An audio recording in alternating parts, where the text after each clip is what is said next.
शिवाजी त्रिवेदी जी के चारों सुपुत्र करा बने गली गली होला तोहरे नामवा के चर्चा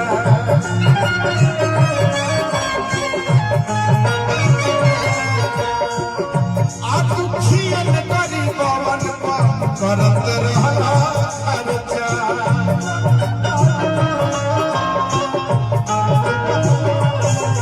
गली गली होला तोहरे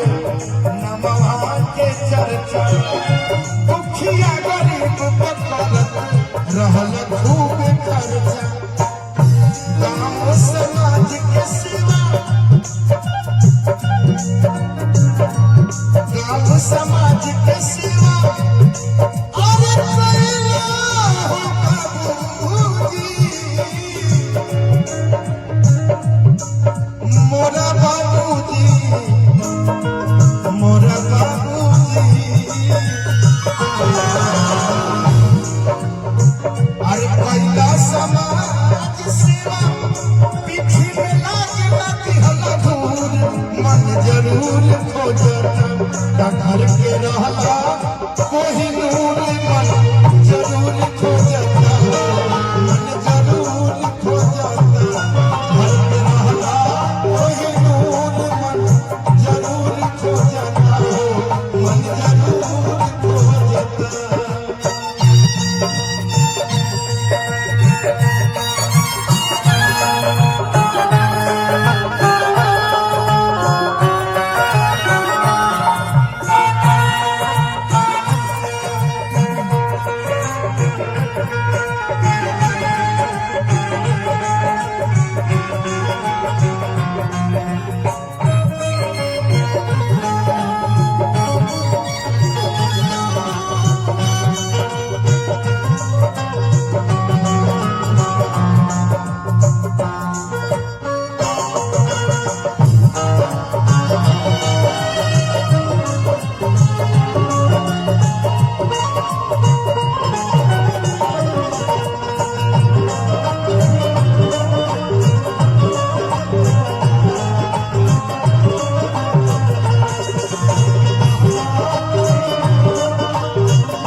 बड़ा सुंदर भाव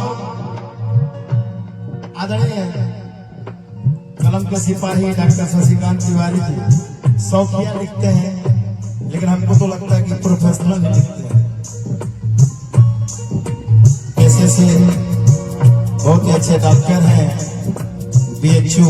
वाराणसी में और एक दिन अपना समय देते हैं सलेमपुर में और हमको नहीं लगता कि हमारे सारे म्यूजिशियन जब डिस्टर्ब रहते हैं तो इन्हीं के पास जाते हैं सबसे अगर कोई ज्यादा डिस्टर्ब रहता है तो आर्गन वाला विकास इलाज भी करते हैं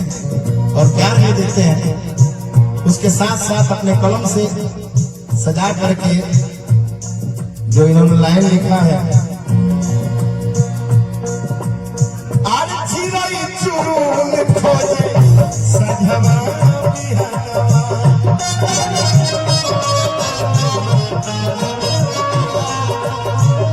बाबूजी आदरणीय स्वर्गीय श्री शिवाजी त्रिवेदी जी खातिर चारों सुपुत्र के का नाम बा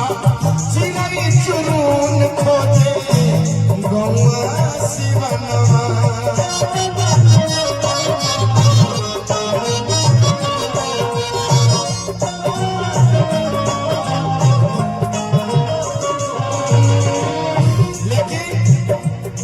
दूसरा लाइन रउआ लिखले बानी उस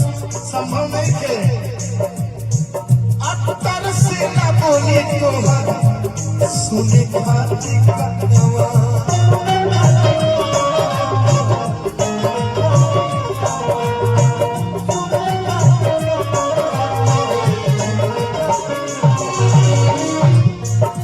चिराई चुनून खोजे गौवा शिवनवा बोली तोहरा सुने खाती कनवा वादा पर तोहरे राह चला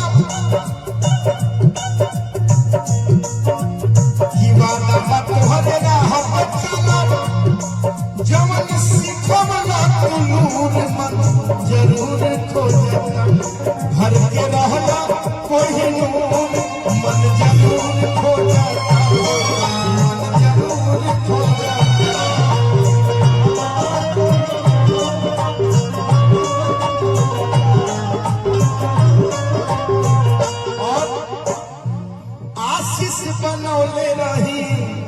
पूरा परिवार पर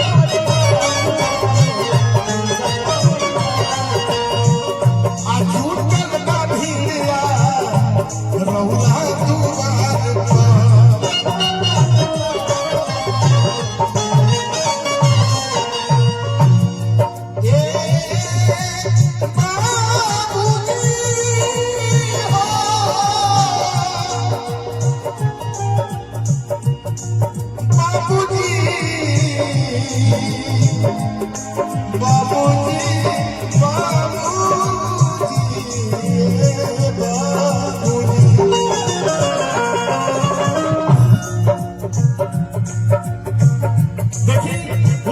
लेकिन हम अरे नजर फेरले रही हरदम अपना परिवार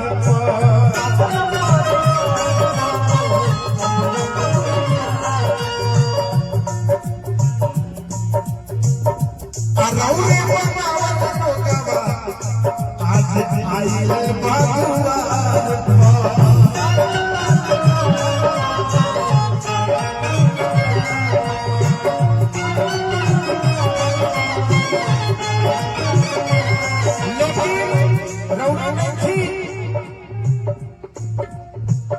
कैसे मनाई दिल के कैसे मनाई दिल के टूट के भइल चकना चूर मन जरूर खो जाता अपना दिल के कैसे मनाई टूट के भइल चकना चूर मन जरूर खो जाता रंग हाई कोहिनूर मन जरूर खो जाता जरूर खो घर के वही नूर मन जरूर खो जाता हो मन जरूर खो जाता कहाँ चल गया बाबूजी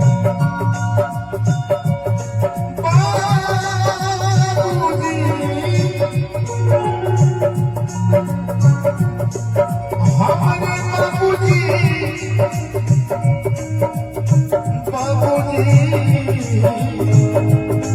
हमने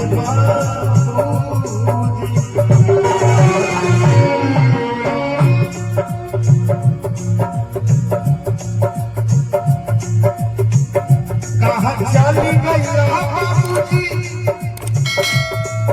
हरी पखिया से दूर